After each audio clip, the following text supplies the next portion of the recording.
Today, I show you one big oats base that turns into multiple healthy, high-protein options for breakfast or snacks. It's always important to choose the best ingredients when you cook at home. The most important are organic, old-fashioned rolled oats. I like using it because they hold their textures really well after baking. For the liquid, I use coconut milk. You can absolutely use the milk you prefer here. And double-acting baking powder. This helps the baked oats rise and stay light. Today, I'm going to show you how to make baked oats in 3 different ways. But first, I'm going to show you the base recipe so you can add all the ingredients that you want. Let's get started. For the base recipe, we start with the banana. Always mashing the banana first. This beautiful fruit plays a very important role in this base recipe. It adds natural sweetness, so we don't need to add a lot of added sugar. Eggs give it the structure to the baked oats, helps everything hold together, and also add protein, which makes this recipe more filling. Maple syrup. You don't need much. The banana already provides sweetness, and the maple syrup helps balance the flavors. Coconut milk adds creaminess, also healthy fats, which helps makes this recipe more satisfying. But in this step, you can absolutely use the milk you prefer. I mix all the wet ingredients together. I want everything well combined before moving on. This creates a smooth, flavorful base. Now it's time to add the rolled oats. I'm using old-fashioned rolled oats for this recipe. They hold their shape well while baking, which is what gives the recipe the classic baked oatmeal feel. Baking powder, and finally just a pinch of salt. Salt doesn't make the recipe salty, it enhances all the other flavors. Now I mixed everything together until well combined. I don't overmix. Once everything is incorporated, I let the batter rest for a few minutes.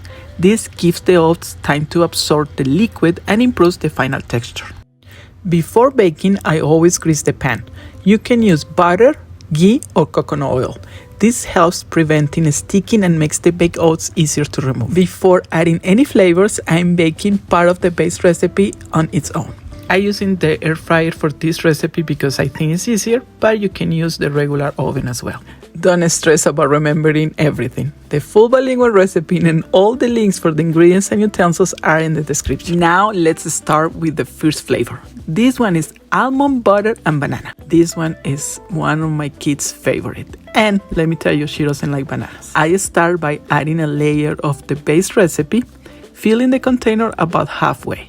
Then I add sliced bananas and a spoon of almond butter in the center. You can replace it with peanut butter if you prefer. Next, I add another layer of the base to cover it and finish it with more almond butter, sliced banana, and a sprinkle of cinnamon on top. This layering creates a really nice texture once it's baked. For the next flavor, I use the same method. I start with the base recipe, add small cubes of cream cheese and blueberries. And I finish with another layer of the base and a few more blueberries on top. I like cutting the cream cheese into chunks so you can get little creamy bites after baking. Using the same base recipe, you can create completely different flavors. This is what makes this recipe so practical and versatile.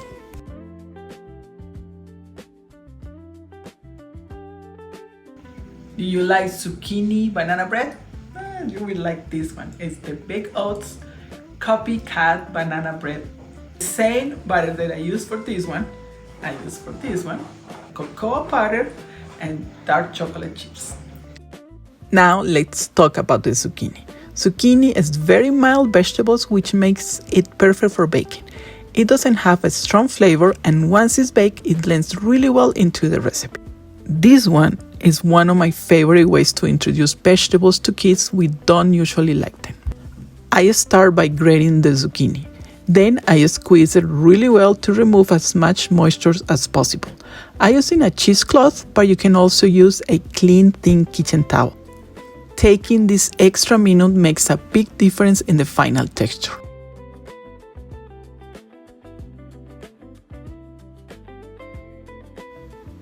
Now the walnuts. Chopped walnuts add a nice crunch.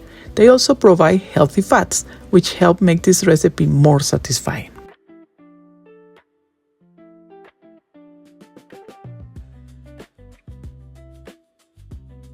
I add in half teaspoon of cinnamon and 2 tablespoons of melted coconut oil. You can also use olive oil, is that what you prefer? Finishing with the grated zucchini. I gently mix everything together. I don't overmix. We just want all the ingredients evenly combined. At this point, I divide the batter in 2 parts. One half will stay as the classic zucchini bread version, and the other half will be used for the chocolate zucchini version. And one of the favorites at home. For the chocolate version, I add cocoa powder and dark chocolate chips. Just a small amount of cocoa powder is enough. About 2 tablespoons. The dark chocolate adds richness without making it overly sweet. I pour this version into smaller containers. Both versions bake at the same temperature. In the oven, bake at 350 degrees. The large dish takes about 40 to 45 minutes. The smaller containers bake faster, usually 20 to 25 minutes. If you're using the air fryer, bake at 300 degrees. Always check the center. It should be set, not liquid.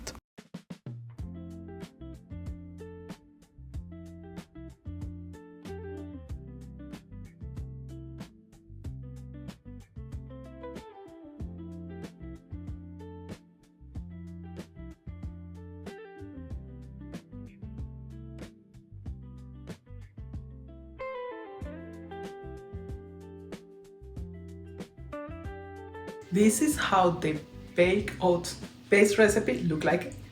Beautiful. You can just make it this way, or different varieties, like in this one is cream cheese blueberry, extra protein, extra flavors, delicious. This one is banana with almond butter. You can use peanut butter if you prefer, and a dash of cinnamon or pumpkin spice. Different varieties, delicious, easy to make. So if you like this video, please subscribe, give it a thumbs up, and share it.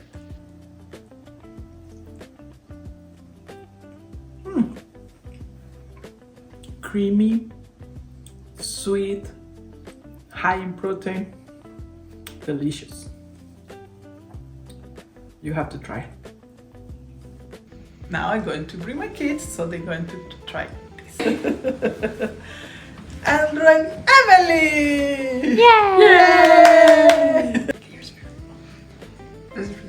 Salud.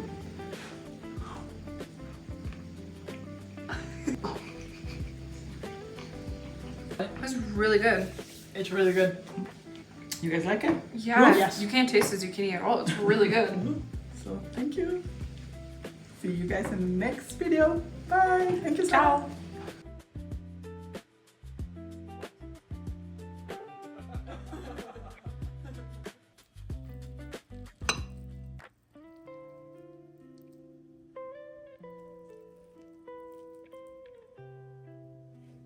All the ingredients that I've been using in this recipe, I left the links in the description of the video. And if you like it, please subscribe, give me thumbs up, and share it. See you in the next video. Thank you.